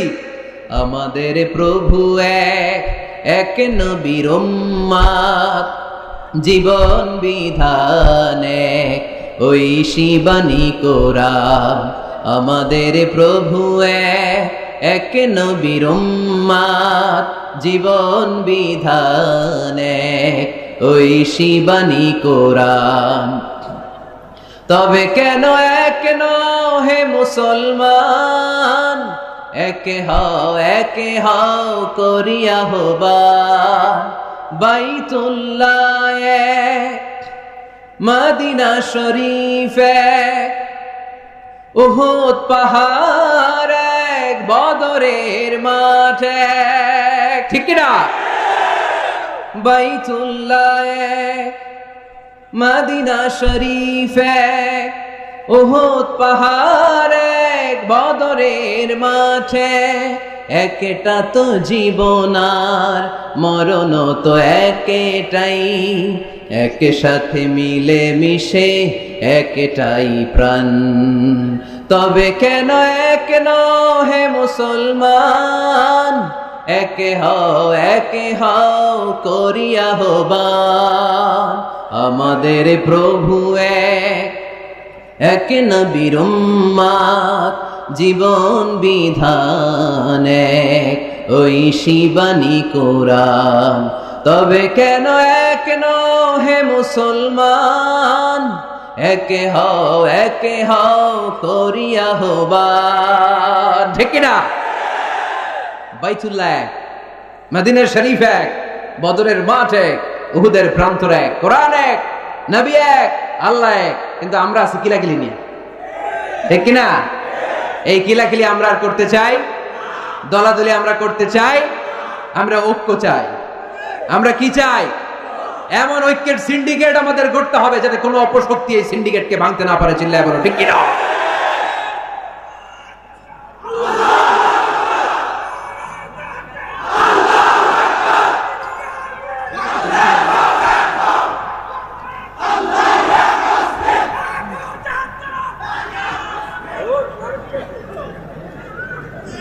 আমরা সবাই এক। আওয়াজ করে বলতে হবে আমরা সবাই কি? আরো জোরে আমরা সবাই কি? আল্লাহর হাবিব সাল্লাল্লাহু আলাইহি ওয়াসাল্লাম ইহুদির লাশ দেখে দাঁড়ায়। অন্যরা বলল ইন্নাহু ইয়াহুদি, আপনি যে ইহুদির লাশ দেখে দাঁড়ান। সাহাবী বললেন আওয়ালাইসাত নাফসান, এটা কি মানুষ না? আমি তো মানুষ দেখে দাঁড়িয়েছি। আল্লাহর হাবিব সাল্লাল্লাহু আলাইহি ওয়াসাল্লাম বললেন এটা কি মানুষ না? আমি তো মানুষ দেখে দাঁড়িয়েছি। জাদুল মাআদ ফি হাদি খায়রিল ইবাদ, ইবনুল কাইয়িম আল জাওজিয়ার লেখা আল্লাহ রাসূল সাল্লাল্লাহু আলাইহি ওয়াসাল্লামের বায়োগ্রাফির উপর একটা বই। এই বইতে এবং আসির আল হালাবিয়াতে একটা ঘটনা এসেছে যে আল্লাহর হাবিব সাল্লাল্লাহু আলাইহি ওয়াসাল্লামের সাথে দেখা করার জন্য নাজরান থেকে ৬০ জন খ্রিস্টান পাদ্রী এসেছিল। কয়জন? আওয়াজ করে বলেন। খ্রিস্টান পাদ্রী। এখন আসার পরে রাসূল সাল্লাল্লাহু আলাইহি ওয়াসাল্লাম ওনাদেরকে নিয়ে কই বসবেন? জায়গা নাই। এক সাহাবী বলে এক কাজ করি, যেহেতু দুপুরবেলা আসছে, পাহাড়ের ছায়া আছে, এই ছায়াতে নিয়ে বসি। আল্লাহর হাবিব বললেন না, এরা খ্রিস্টান মেহমান, আবার পাদ্রী, ওই ধর্মের আলেম, এদেরকে বুঝি পাহাড়ের মরুভূমিতে নিয়ে বসা যায়? আরেক সাহাবী বললেন ইয়া রাসূলুল্লাহ, আমার খেজুর বাগানের সব খেজুর পেড়েছি, এবার খেজুরের পাতাগুলো কাটলে সমস্যা নাই, সব খেজুরের পাতা কেটে বাগান থেকে এনে আমি খেজুর পাতার একটা বিছানা বানায় দেই বড় করে, এটাতে নিয়ে বসে। আল্লাহর হাবিব সাল্লাল্লাহু আলাইহি ওয়াসাল্লাম বললেন এটা কথা বললা? এরা খ্রিস্টান পাদ্রী, এদেরকে খেজুর পাতার বিছানায় বসানো যায়? কই বসাবো? বলতে বলতে ৬০ জন খ্রিস্টান পাদ্রী চলে আসছে। আল্লাহর হাবিব সাল্লাল্লাহু আলাইহি ওয়াসাল্লাম উপায় অন্তর না দেখে ৬০ জন খ্রিস্টান পাদ্রীর জন্য মসজিদে নববীর দরজা খুলে দিয়েছেন। আল্লাহর নবীর মসজিদে খ্রিস্টানরা ঢুকতে পারে। আল্লাহর নবী ইহুদিকে দেখে সম্মানার্থে দাঁড়িয়ে যায়, আর আমাদের হানাফি ভাইরা আহলে হাদিস মসজিদে ঢুকতে পারে না। আমাদের আহলে হাদিস ভাইরা হানাফি মসজিদে ঢুকতে পারে না। এটার নাম ইসলাম নয়, এটার নামই বাড়াবাড়ি। এটাই বাড়াবাড়ি, এটাই বাড়াবাড়ি। এটার নাম ইসলাম না হয়। ইসলাম হচ্ছে ঐক্যের নাম, ইসলাম হচ্ছে ভালোবাসার নাম, ইসলাম হচ্ছে ভ্রাতৃত্বের নাম। এজন্য নেতা হইতে হইলে কলিজা হইতে হবে কত বড়? কত বড়? হাত দিয়ে দেখাও মুসলমান কত বড়। এত বড় কলিজা লাগবে, ব্রড মাইন্ডেড হওয়া লাগবে নেতা, অ্যাকোমোডেটিভ মেন্টালিটির হতে হবে। আল্লাহর হাবিব সাল্লাল্লাহু আলাইহি ওয়াসাল্লাম সব সময় অ্যাকোমোডেটিভ মেন্টালিটির ছিলেন, সবাইকে অ্যাকোমোডেট করতেন, দলাদলি নাই। আজকের এই মাহফিলে আওয়ামী লীগের নেতারা আছে না নাই, বিএনপির ভাইয়েরা আছে না নাই, জামাত ইসলাম আছে না নাই, জাতীয় পার্টি আছে না নাই, পীরের মুরিদ আছে না নাই, তাবলীগের ভাইয়েরা আছে না নাই, হানাফি আছে, আহলে হাদিস আছে, সবাই আছে, কোনো দলাদলি নাই। All are welcome in our তাফসীর programme, you all are welcome in our Islam. এজন্য অনেক হিন্দু ভাইরাও আমাদের তাফসীর প্রোগ্রামে আসে, ঠিক কিনা? হিন্দু ভাইরা আসে, সবার জন্য আমাদের দিল দড়িয়া, আমাদের হৃদয় ওপেন, কারণ আমরা রাহমাতাল লিল আলামিনের অনুসারী। আমাদের সেলিব্রিটি হচ্ছে রাহমাতাল লিল আলামিন। আমরা যাকে অনুসরণ করি তিনি রাহমাতাল লিল আলামিন। তিনি আলাদা কোনো বর্ণের নবী নন, জাতিগোষ্ঠীর নবী নন, কোনো আলাদা সম্প্রদায়ের নবী নন, তিনি রাহমাতাল লিল আলামিন, গোটা বিশ্বের জন্য তিনি রহমত। চিল্লায় বলো ঠিক কিনা? তিনি সবার নবী। যেখানেই মানবতা বিপন্ন সেখানেই তিনি ছুটে যেতেন, যেখানেই মানুষ অত্যাচারিত সেখানেই তিনি দাঁড়াতেন। তিনি ছিলেন মেহনতি মানুষের বন্ধু। বয়স আল্লাহর হাবিব সাল্লাল্লাহু আলাইহি ওয়াসাল্লামের 20 বছর। কয় বছর? সবাই বলেন না, কয় বছর? 20 বছর। ইয়ামানের এক লোক ব্যবসায়িক পণ্য এনে মদিনায় মক্কায় বিক্রি করলো। মক্কার এক ব্যবসায়ী তার কাছ থেকে পণ্য কিনে টাকা দিতে চায় না। সে টাকা চাইলে সে বলে, আমি মক্কার লোক, এটা আমার এলাকা, আমার দাপট, টাকা দিব না, কি করবি? ইয়ামানের লোকটা কান্না জোড়ে দিল, কে আছে আমারে সাহায্য করার? আল্লাহর হাবিব সাল্লাল্লাহু আলাইহি ওয়াসাল্লাম এই দৃশ্য দেখে মাজলুমদের পক্ষ নেয়ার জন্য একটা শপথ করলেন। এই শপথটার নাম হচ্ছে হালাফুল ফুদুল। শপথটার নাম কি? হালাফুল ফুদুল, যেটা আমরা বাংলাদেশে বলি, কি বলি? হিলফুল ফুজুল। নরসিংদীতে এরকম আছে না নাই? হিলফুল ফুজুল নামে কোনো সংগঠন করেন নাই আপনারা? আছে না? মাশাআল্লাহ, এই যারা করছে আছে। আল্লাহর হাবিব সাল্লাল্লাহু আলাইহি ওয়াসাল্লাম হালাফুল ফুদুল করেছেন, হাতে হাত রেখে শপথ করলেন যে মক্কার জমিনে কোনো টেন্ডারবাজি চলবে না, কোনো চাঁদাবাজি চলবে না, কোনো অন্যায় চলবে না, দুর্বলের উপর সবলের অত্যাচার চলবে না। যারাই মাজলুম হবে হাতে হাত রেখে আমরা তাদের সাথে দাঁড়িয়ে যাব। এরকম টেন্ডারবাজি বন্ধ করার দরকার আছে না নাই? চাঁদাবাজি বন্ধের দরকার আছে না নাই? ক্যাসিনো বিজনেস থামাই দেওয়ার দরকার আছে না নাই? মাদক আর সন্ত্রাসকে রুখে দাঁড়ানোর দরকার আছে না? ইসলাম সবসময় জঙ্গিবাদের বিরুদ্ধে, ইসলাম সবসময় মাদকের বিরুদ্ধে, ইসলাম সবসময় কট্টরপন্থার বিরুদ্ধে, ইসলাম সবসময় শান্তির পক্ষে, ঠিক কিনা? ইসলাম আর জঙ্গিবাদ কি এক? জেহাদ আর জঙ্গিবাদ কি এক? আরে জেহাদ হচ্ছে জঙ্গিবাদকে কবর দেওয়ার জন্য আল্লাহ পাঠিয়েছে। চিল্লায় বলেন ঠিক কিনা? যারা হকের বিপক্ষে, যারা মানুষের কষ্টের কারণ হয়, যারা জুলুমবাজ, এরা হচ্ছে জঙ্গি। আর যারা সত্যের পক্ষে এরা মুজাহিদ, ঠিক কিনা? এইখানে যারা আসছে আজকের মাহফিলকে সফল করেছে, এরা প্রত্যেকে এক একটা মুজাহিদ, ঠিক কিনা? আর যারা মাহফিল বন্ধ করতে চায়, কোরআনের আওয়াজকে থামায় দিতে চায়, এরাই হলো আসল জঙ্গি। এরাই জঙ্গি।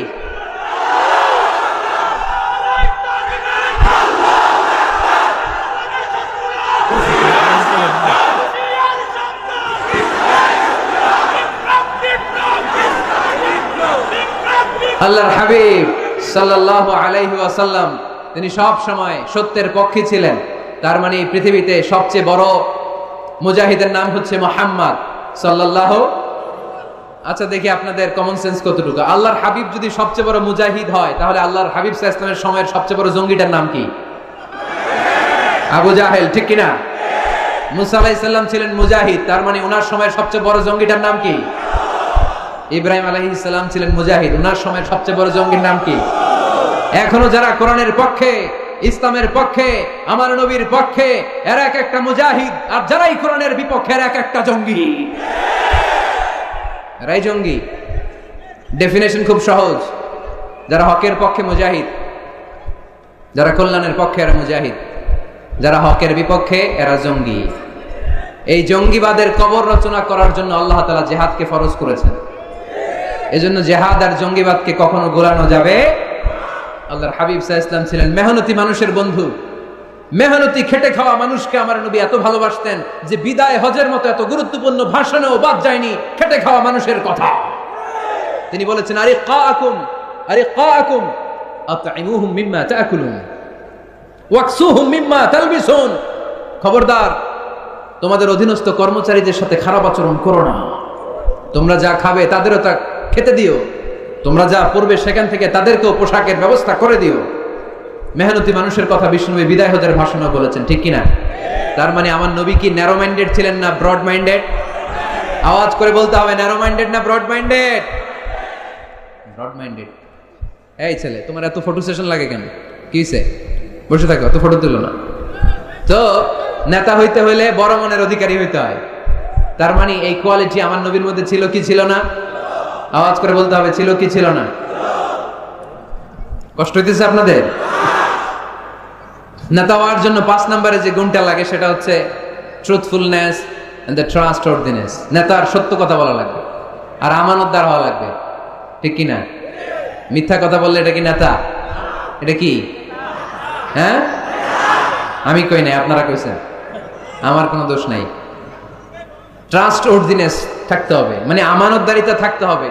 আল্লাহর হাবিব সাল্লাল্লাহু আলাইহি ওয়াসাল্লাম কোথাও গেলেই মক্কার লোকেরা খুশি হয়ে যেত, বলতো যা আমিন রাদিনা বে, আরে আমিন আসছে, আলামিন as-সাদিক আলামিন, সত্যবাদী এসেছে।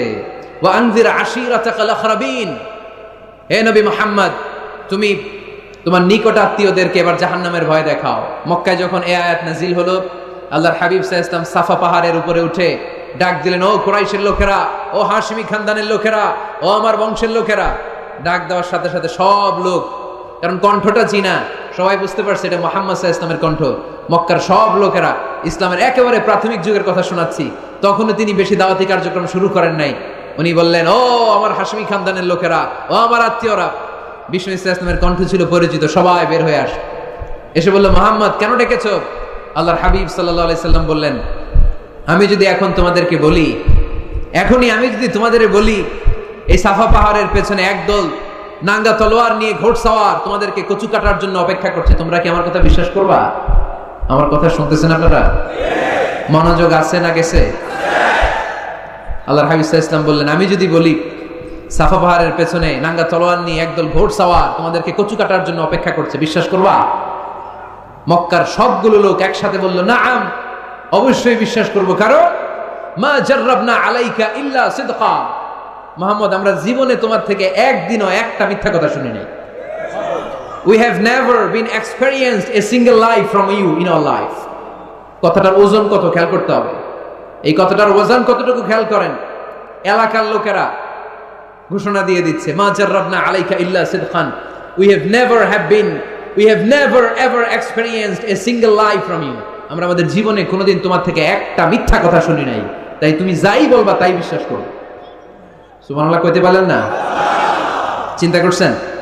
চিন্তা করছেন এলাকাবাসীর মন্তব্য বিষ্ণু ঈসা ইসলামের ব্যাপারে কত দামি মন্তব্য। এই এক মন্তব্যে বিগত 40 বছরের সার্টিফিকেট আছে, চিল্লায় বলেন ঠিক কিনা? বিগত 40টি বছর আমার নবী মক্কায় বড় হয়েছেন, মক্কায় ভেড়া চড়িয়েছেন, আম্মাজান খাদিজার আন্ডারে ব্যবসা করেছেন। বিশ্বনবী সব ছিল এই মক্কাবাসীদের সাথে। এই মক্কাবাসীরা এক বাক্যে বিগত 40 বছরের সার্টিফিকেট দিয়ে দিলেন, we have never ever been experienced a single lie from you Muhammad, মা জাররাবনা আলাইকা ইল্লা সিদকান, আমরা জীবনে বিগত 40 বছরে তোমার থেকে একটা মিথ্যা শুনি নাই, তাই তুমি যাই বলবা তাই বিশ্বাস করো। সুবহানাল্লাহ। এত আস্তে? নেতা হইতে হইলে এরকম নেতা হওয়া লাগবে, যাতে এলাকার লোক বলতে না পারে যে আপনি মিথ্যাবাদী। সবগুলো লোক যেন দাঁড়িয়ে বলে, জীবনে এর মুখে কোনোদিন মিথ্যা শুনি নাই, জীবনে আমাদের কোনো কাজ করতে যে আমাদের কাছ থেকে একটা পানও খায় নাই, জীবনে আমাদের কাছ থেকে কোনো টাকা নেয় নাই, আর জীবন শুধু দিছে, নেয় নাই, দিয়ে গেছে, কিছু চায় নাই। এরকম নেতা হওয়ার দরকার আছে না নাই? আল্লাহ রাসূল সাল্লাল্লাহু আলাইহি ওয়াসাল্লাম এতটাই আমানতদার ছিলেন, আম্মাজান খাদিজাতুল কুবরা রাদিয়াল্লাহু তাআলা আনহা শুধুমাত্র কেবলমাত্র বিশ্বনবীর আমানতদারিতায় মুগ্ধ হয়ে বিশ্বনবীকে বিয়ের প্রস্তাব দিয়েছে। শুধু আমানতদারিতা দেখে তিনি বিয়ের প্রস্তাব দিয়েছিলেন। এতটাই আমানতদার ছিল বিষ্ণু ঈসা ইসলাম। কাফির মুশরিকরাও আমানতের প্যাকেট বিষ্ণুনবীর কাছে রেখে যেত। একজন এসে বলল, আমি তায়েফে যাব, এইখানে 5000 দিরহাম মুহাম্মদ তোমার কাছে আমানত রেখে গেলাম। দল করে আবু জাহেলের। দল করে কার? কথা বুঝে নাই বোধহয়। দল করে কার? আমানত রাখতে আসে কার কাছে? আল্লাহর হাবিব যদি বলতেন দল করো আবু জাহেলের, আমার কাছে আমানত কেন, আবু জাহেলের কাছে রাখো। ওরা কয় না, দল করি পেছে পয়রা, আমানত আপনার কাছে রাখতে হবে। কারণ এই টাকার প্যাকেট যদি আবু জাহিল্লার কাছে রাখি, কয়দিন পরে আইসা দেখবো টাকাও নাই, প্যাকেটও নাই। ঠিক কিনা? কি বড় আমানতদার ছিলেন বিষ্ণু ইসলাম। আহা, আমানতের মাল দিয়ে বিষ্ণুবীর ঘর বোঝাই করা ছিল। আল্লাহর হাবিব যে রাতে মক্কা থেকে মদিনায় হিজরত করতে যাবেন, ওই রাতে এই আমানতের সম্পদগুলো বুঝিয়ে দেওয়ার জন্য চাচাতো ভাই আলী রাদিয়াল্লাহু তাআলা আনহুকে ডেকে অ্যাপয়েন্টমেন্ট দিয়েছেন যে আলী, আমি তো চলে যাচ্ছি আমার জন্মভূমি মক্কা ছেড়ে মদিনায়, এই আমানতের সম্পদগুলো তোমার দায়িত্বে, তুমি বুঝাইয়ে দেবা। সাইয়েদনা আলী রাদিয়াল্লাহু তাআলা আনহু বলেন, একদিন নয়, 2 দিন নয়, এই আমানতের মালামালগুলো মক্কার লোকদের কাছে পৌঁছাতে আমার 3 দিন সময় লেগেছে। সুবহানাল্লাহ করতে পারলেন না?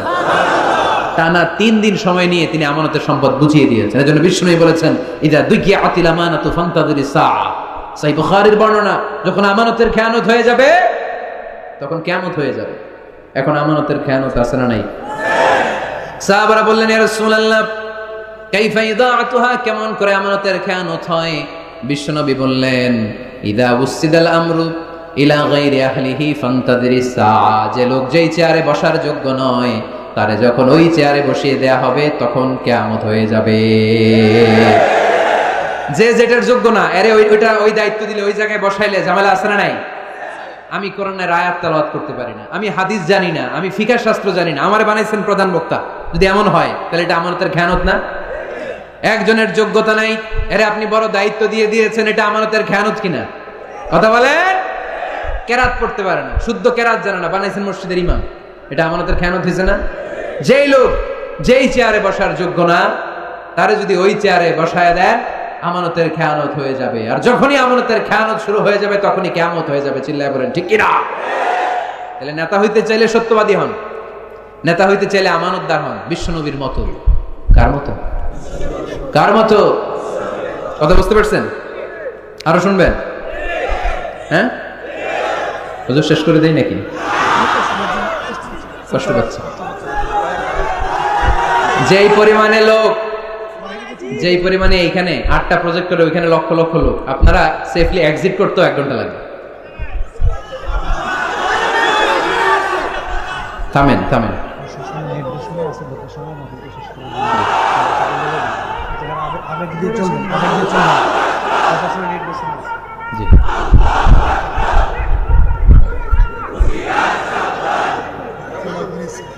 মাশাআল্লাহ, ঠিক আছে ঠিক আছে। আর বাকি 5টা পয়েন্ট আমি 5 মিনিটের মধ্যে বলে দিচ্ছি। মনোযোগ থাকতে হবে, খরগোশের কানের মতো কান খাড়া করে দিয়ে দিতে হবে, আওয়াজ করা যাবে না। নেতা হইতে হলে কর্মীর পালস বুঝা লাগে। 6 number point, you have to have good interaction with your follower. আপনার you have to have good interaction with your follower. নেতা যিনি, তিনি কর্মীদের সাথে ভালো ইন্টারাকশন থাকতে হবে। কর্মী কয় একটা, নেতা কয় আর একটা, আছে না নাই? কথা বলেন না। You have to revise your followers' suggestion in decision making process. গুরুত্বপূর্ণ বিষয়ে সিদ্ধান্ত নিতে হলে নেতার উচিত কর্মীদের পালসকে রিভাইজ করা। কর্মী কি সাজেশন দিয়েছে দেখার দরকার আছে না নাই? এজন্য আল্লাহ বলেন, ওয়াশাবিরহুম ফিল আমরি ফাইদা আযামতা ফাতাওয়াক্কাল আলাল্লাহ। গুরুত্বপূর্ণ কোন বিষয়ে যখন সিদ্ধান্ত নিবা তখন সবার সাথে পরামর্শ করে নিও। যখন সিদ্ধান্ত নিয়ে ফেলবা তখন তাওয়াক্কুল করবা কার উপর? বদরের ময়দানে আল্লাহর হাবিব সাল্লাল্লাহু আলাইহি ওয়াসাল্লাম বললেন, এখানে তাবু গাড়ো। কোন জায়গায়? এখানে। হাব্বাব ইবনে মুনযির রাদিয়াল্লাহু তাআলা আনহু বললেন, ইয়া রাসূলুল্লাহ আমানজিলান আনজালাহুল্লাহ লাইসা লানা আন নাতাকদ্দামাহু আও নাতাআখারা। ইয়া রাসূলুল্লাহ, আপনি যে তাবু গাড়তে বললেন, এটা কি আল্লাহর পক্ষ থেকে নির্দেশ না আপনার নিজের ইচ্ছা মতো? আল্লাহর হাবিব বললেন, না, এটা আমার রায়। ওয়াল হারবু ওয়াল মাকিরা, আমার মনে হয়েছে বদরের এইখানে তাবু গাড়লে ভালো হবে। হাব্বাব বলে, না ইয়া রাসূলুল্লাহ, লাইসা হাযা বিমানজিল, এখানে তাবু গাড়লে ভালো হবে না। আল্লাহ রাসূল বললেন, তাহলে কোথায় তাবু গাড়লে ভালো হবে?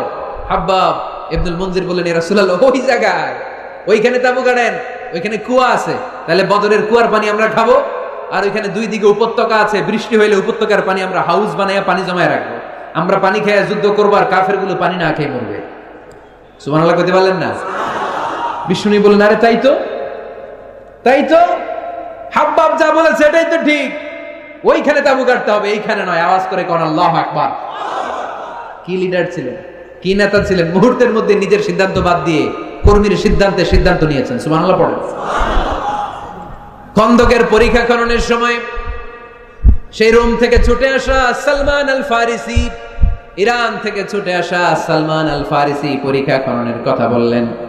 সালমান আল ফারিসির আগে মদিনার কোন লোক এই পরীক্ষা খননের কথা কেউ জানতো না, কেউ জানতো না, কেউ না।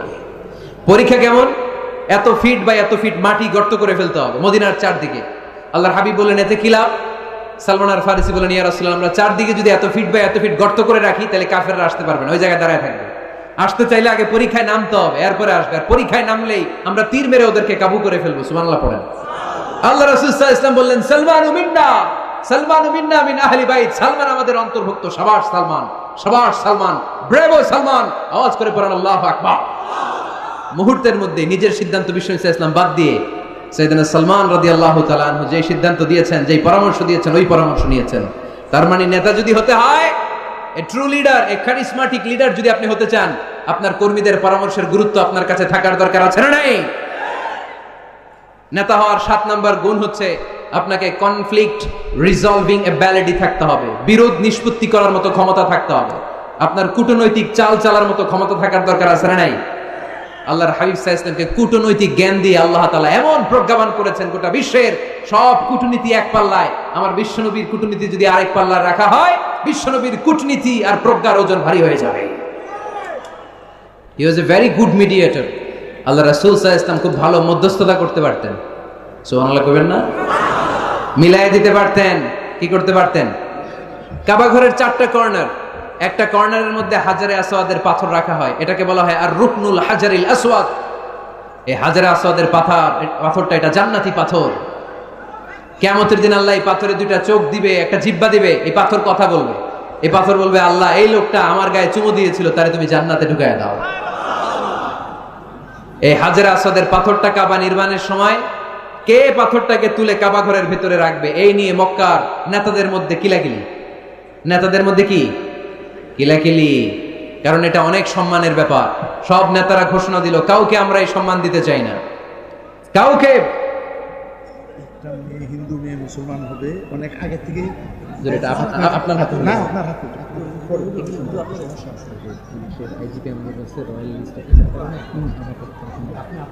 আচ্ছা ঠিক আছে, এখানেই হবো। জি ইনশাআল্লাহ। এজন্য হাজারে আসওয়াদের পাথরটা অনেক সম্মানের পাথর। হুজুরা 5 মিনিটের মধ্যে শেষ করব। 5 মিনিট। জি। হাজারে আসওয়াদের পাথরের কথা দিয়ে শেষ করে দেব ইনশাআল্লাহ। বসেন। হাজারে আসওয়াদের পাথরটা কাবা নির্মাণ শেষে কে নিয়ে কাবা ঘরের মধ্যে রাখবে, এ নিয়ে তর্ক, এ নিয়ে ঝগড়া বিবাদ, এ নিয়ে মারামারি। প্রতিটা গোত্রের লোকেরা বলতে শুরু করলো আমরা রাখবো, কারণ এটা অনেক সম্মানের। এই আপনারা উঠছেন কেন এদিকে? উঠলেন কেন? আমি কি আপনাদের মেহমান না? তো উঠলেন কেন? এটা কি? বসেন, এদিকে তাকান। হাজারে আসওয়াদের পাথর কে কাবা ঘরের ওই কর্নারে রাখবে, এই নিয়ে মারামারি। 4 মহান নেতা বলল আমরা রাখবো। প্রত্যেক নেতা বলে এই সম্মান আমরা কাউরে দিব না, রক্তের বন্যা বয়ে যাবে মক্কায়, কিন্তু ওই সম্মান কাউরে দিব না। এই দলের নেতা বলে আমি রাখবো, ওই দলের নেতা বলে আমার নিজ হাতে উঠি আমি রাখবো, ওই দলের নেতা বলে না আমি রাখবো, অন্য কাউরে এই সম্মান দিব না। কিলাকিলি আছে না নাই? কেউ সমাধানে বসতে পারে না। সর্বশেষে এক মুরব্বী সমাধান দিয়েছে, আগামীকাল এই মসজিদুল হারামের এই দরজা দিয়ে সর্বপ্রথম যে ঢুকবে সে সমাধান দিবে। সবাই রাজি হয়ে গেল। এরপরের দিন দেখা গেল ওই রাস্তা দিয়ে, ওই দরজা দিয়ে সর্বপ্রথম বিশ্বনবী প্রবেশ করেছে। বিশ্বনবীকে দেখে সবাই অবাক, সবাই বলে জামিনুন রাদিনা বিহি, আরে আলামিন আসছে, আলামিন আসছে, আমরা সবাই খুশি। বিশ্বনবী সাল্লাল্লাহু আলাইহি ওয়াসাল্লামের কাছে পুরো ঘটনা খুলে বলা হলো। বিশ্বনবী সাল্লাল্লাহু আলাইহি ওয়াসাল্লাম দেখেন কিভাবে কূটনৈতিক ওনার জ্ঞান, কনফ্লিক্ট রিজলভিং অ্যাবিলিটি, বিরোধ নিষ্পত্তি কিভাবে তিনি করতেন, কিভাবে তিনি হি ওয়াজ এ ভেরি গুড মিডিয়েটর, মধ্যস্থতাকারী কেমন ভাবে তিনি করতেন। তিনি বললেন এটা তো কোনো ব্যাপারই না, হালুম্মা ইলাইয়া সাওবান, একটা কাপড় নিয়ে আসো। কি নিয়ে আসো? কাপড় নিয়ে আসো। কাপড় নিয়ে আসা হলো। আল্লাহর হাবিব সাল্লাল্লাহু আলাইহি ওয়াসাল্লাম বললেন 4 নেতা কাপড়ের 4 কর্নারে ধরো। 4 নেতা এবার কাপড়ের 4 কর্নারে ধরলো। বিশ্বনবী সাল্লাল্লাহু আলাইহি ওয়াসাল্লাম নিজ হাতে হাজারে আসওয়াদের পাথরটা তুলে কাপড়ের মধ্যে রাখলেন। পড়েন সুবহানাল্লাহ। এবার আল্লাহর হাবিব বললেন আমি আগে আগে যাই, আমার পিছনে পিছনে চলো। আল্লাহর হাবিবকে ফলো করে 4 মহান নেতা কাপড়ের কর্নার ধরে ধরে হাজারে আসওয়াদ পাথরটাকে বহন করে কাবা পর্যন্ত নিয়ে গেলেন। কাবার ওই কর্নারে যখন পাথর নিয়ে দাঁড়ানো হলো, আল্লাহর হাবিব ওই কাপড়ের মাঝখান থেকে নিজ হাতে হাজরে আসওয়াদের পাথরটা ধরে রুকনে হাজারুল আসওয়াদের মধ্যে রেখে দিলে। এতক্ষণ কাউরে ধরতে দিবে না। এতক্ষণ নেতাদের ঘোষণা ছিল কি, কাউরে ধরতে দেব না। এখন কেউ ধরতে পারে নাই। আসল সম্মান বিশ্বনবীর দিকে গিয়েছে। চিল্লায় বলেন ঠিক কিনা? এভাবে তিনি কনফ্লিক্ট রিজলভ করতেন। সহিহ বুখারীতে একটা কিতাব আছে, কিতাবুস সুলহ, সন্ধির অধ্যায়। বাবু কওলিল ইমাম লি আসহাবিহি ইযহাবু বিনা নুসলিহ বাইনাহুম। আল্লাহর হাবিব সাল্লাল্লাহু আলাইহি ওয়াসাল্লামের একটা বিখ্যাত ডায়ালগ ছিল। কোথাও মারামারি দেখলেই আল্লাহর হাবিব সাল্লাল্লাহু আলাইহি ওয়াসাল্লাম বলতেন, আরে আমারে নিয়ে চল, আমি মিলায়ে দেব। সুবহানাল্লাহ পড়বেন না? আমরা কি মিলায়ে দেই না লাগায়ে দেই? হ্যাঁ? আচ্ছা, নরসিংদীর কোথাও যদি আগুন ধরে যায়, আপনারা কি দিয়ে আগুন নেবেন? আওয়াজ করে বলতে হবে, কি দিয়ে নেবেন? পানি দিয়ে নেবেন। কিন্তু অনেকে ওই জায়গায় পানির বদলে তেল ডালে। কি ডালে? তেল ডালে। আল্লাহর হাবিব সাল্লাল্লাহু আলাইহি ওয়াসাল্লাম বললেন, আলা উখবিরুকুম বিআফদালি দারাজাতিন মিনাস সিয়ামি ওয়াস সাদাকাতি ওয়ান নুসুক। নামাজ, রোজা, হজ, যাকাতের চেয়ে বড় একটা সওয়াবের কাজ আছে, ওটা কি আমি তোমাদের বলবো না?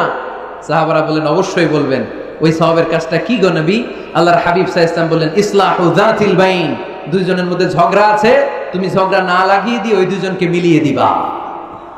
সুবহানাল্লাহ পড়তে পারলেন না? মিলিয়ে দিতে রাজি আছেন তো? আল্লাহর হাবিব সাল্লাল্লাহু আলাইহি ওয়াসাল্লাম মদিনাতে যাওয়ার আগে আউস আর খাজরাজ গোত্রের মধ্যে 120 বছরের ঝগড়া। কয় বছরের? আওয়াজ করে বলেন, কয় বছরের? কেউই থামাইতে পারে না। থামাবে কেমনে? দাদা মরার আগে ছেলেরা ওসিয়ত করছে, বাবা ওসিয়ত করে গেলাম আমার রক্তের প্রতিশোধ নিব। বাবা মরার আগে বলে যায়, আমারে কোপাইছিল তোরাও কোপাবি। খালি কোপাকুপি চলবে। এই যুদ্ধ কেউ থামাতে পারে না। আল্লাহর হাবিব সাল্লাল্লাহু আলাইহি ওয়াসাল্লাম মদিনাতে এসে 1 সপ্তাহের ব্যবধানে 120 বছরের যুদ্ধ থামায় দিলেন। আওয়াজ করে বলেন আল্লাহু আকবার। এজন্য নেতা হতে হলে you have to be very good mediator. মধ্যস্থতাকারী হতে হবে। এজন্য কিয়ামতের দিন নেতাও দাঁড়াবে, কর্মীও দাঁড়াবে। এজন্য নেতা নির্ধারণের সময় আমাদের সচেতন থাকার দরকার আছে না নাই? এই যে লিডারশিপ কোয়ালিটির কথা আমরা শুনলাম, নেতৃত্বের যে গুণাবলী, এগুলো অর্জন করার দরকার আছে না নাই? এগুলো দেখে দেখে আমরা নেতা নির্বাচন করব। এই নেতৃত্বের গুণাবলীগুলো, লিডারশিপ কোয়ালিটিস গুলো আমরা আমলে নিয়ে এই নেতৃত্ব শূন্যতার এই সময়ে, মুসলিম বিশ্বের এই সময়ে আমরা যেন আবার আগের সেই নেতৃত্ব ফিরে পেতে পারি। বিশ্বনবী সাল্লাল্লাহু আলাইহি ওয়াসাল্লাম নেতা হওয়ার জন্য যে কোয়ালিটি বেঁধে দিয়েছেন, ওই কোয়ালিটিগুলো দেখে দেখে নেতা নির্বাচন করে আমরা যেন এই সংকট থেকে উত্তরণ পেতে পারি। আল্লাহ আমাদের সবাইকে কথাগুলো বুঝে আরো আমল করার তৌফিক দান করুক। আমরা পড়ি আমিন।